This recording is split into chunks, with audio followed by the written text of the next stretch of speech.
Oraciones para la bóveda espiritual. Padre nuestro que estás en los cielos, santificado sea tu nombre.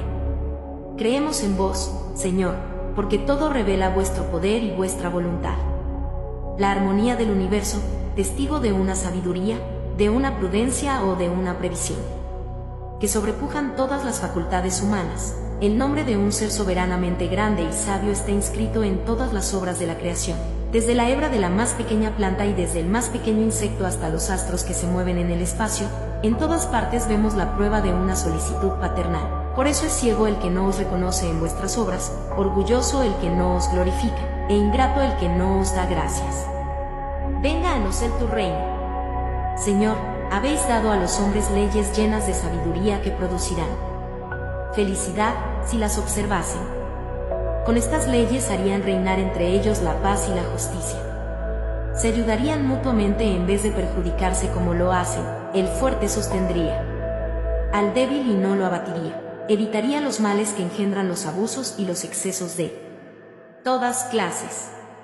Todas las miserias de la tierra tienen su origen en la violación de vuestras leyes, porque no hay ni una sola infracción que no tenga sus fatales consecuencias.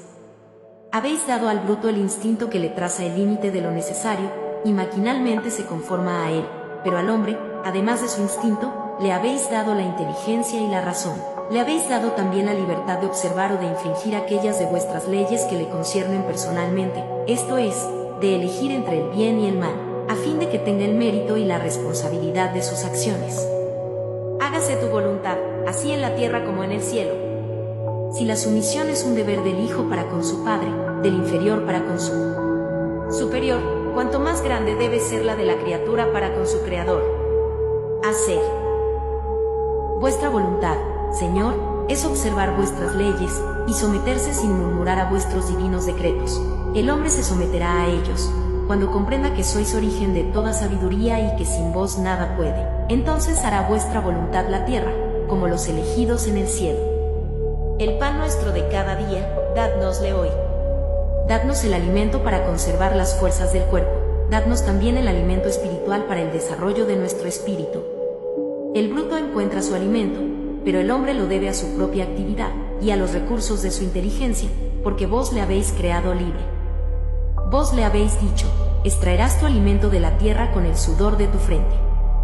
Por eso habéis hecho una obligación del trabajo, a fin de que ejercitara su inteligencia, buscando los medios de proveer a sus necesidades y a su bienestar, los unos por el trabajo material y los otros por el trabajo intelectual. Sin trabajo, quedaría estacionado, y no podría aspirar a la felicidad de los espíritus superiores. Vos secundáis al hombre de buena voluntad, que confía en vos para lo necesario, pero no al hombre que se complace en la ociosidad, y que todo quisiera obtenerlo sin pena, ni al que busca lo superfluo. ¿Cuántos hay que sucumben por su propia falta, por su incuria, por su imprevisión o por su ambición, y por no haber querido contentarse con lo que les habéis dado? Esos son los artífices de su propio infortunio, y no tienen derecho de quejarse, porque son castigados por donde han pecado. Pero ni aun a esos abandonáis, porque sois infinitamente misericordioso, sino que les tendéis una mano caritativa desde él. Momento en que, como el hijo pródigo, vuelven sinceramente a vos. Antes de quejarnos de nuestra suerte, preguntémonos si es producto de nuestras propias acciones. A cada desgracia que nos sucede, preguntémonos si hubiese dependido de nosotros el evitarla, pero digamos también que Dios nos ha dado la inteligencia para salir del atolladero, y que de nosotros depende el hacer uso de ella. Puesto que la ley del trabajo es la condición del hombre en la tierra, dadnos ánimo y fuerza para cumplirla, dadnos también prudencia, previsión y moderación, con el fin de no perder el fruto de este trabajo. Dadnos, pues, Señor, nuestro pan de cada día, es decir, los medios de adquirir con el trabajo las cosas necesarias a la vida, porque nadie tiene derecho de reclamarlo superfluo. Si nos es imposible trabajar, confiamos en vuestra divina providencia. Si entra en vuestros designios el probarnos por las más duras privaciones, a pesar de nuestros esfuerzos, las aceptamos como justa expiación de las faltas que hayamos podido cometer en esta vida o en una vida precedente, porque vos sois justo, sabemos que no hay penas inmerecidas, y que jamás castigáis sin causa. Preservadnos, Dios mío, de concebir la envidia contra los que poseen lo que nosotros no tenemos, ni contra aquellos que tienen lo superfluo, cuando a nosotros nos hace falta lo necesario. Perdonadles, si olvidan la ley de caridad y de amor al prójimo, que les habéis enseñado. Separad también de nuestro espíritu el pensamiento de negar vuestra justicia, viendo prosperar al malo, y al hombre de bien sumergido algunas veces en la desgracia.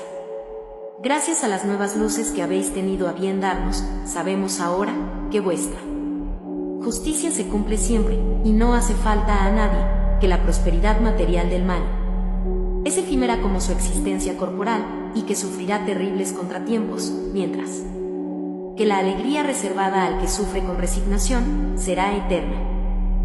Perdónanos nuestras deudas así como nosotros perdonamos a nuestros deudores. Perdónanos nuestras ofensas así como nosotros perdonamos a los que nos han ofendido. Cada una de nuestras infracciones a vuestras leyes, Señor, es una ofensa hacia vos, y una deuda contraída que tarde o temprano tendrá que pagarse. Solicitamos la remisión de ellas, de vuestra infinita misericordia, y os prometemos hacer los debidos esfuerzos para no contraer deudas nuevas. Vos habéis hecho una ley expresa de la caridad, pero la caridad no consiste solo en asistir a su semejante en la necesidad, consiste también en el olvido y en el perdón de las ofensas. ¿Con qué derecho reclamaríamos vuestra indulgencia, si nosotros mismos faltásemos a ella con respecto a aquellos contra quienes tenemos motivos de quejas? Dadnos, Dios mío, la fuerza para ahogar en nuestra alma todo resentimiento, todo odio y rencor. Haced que la muerte no nos sorprenda con un deseo de venganza en el corazón. Si hoy mismo os pléis el quitarnos la vida, haced que podamos presentarnos a vos, puros de toda animosidad a ejemplo de Cristo, cuyas últimas palabras fueron de clemencia para sus verdugos. Las persecuciones que nos hacen sufrir los malos son parte de nuestras pruebas y debemos aceptarlas sin murmurar, como todas las otras pruebas, y no maldecir a aquellos que, con sus maldades, nos facilitan la senda de la felicidad eterna, pues vos nos habéis dicho por boca de Jesús, felices los que sufren por la justicia.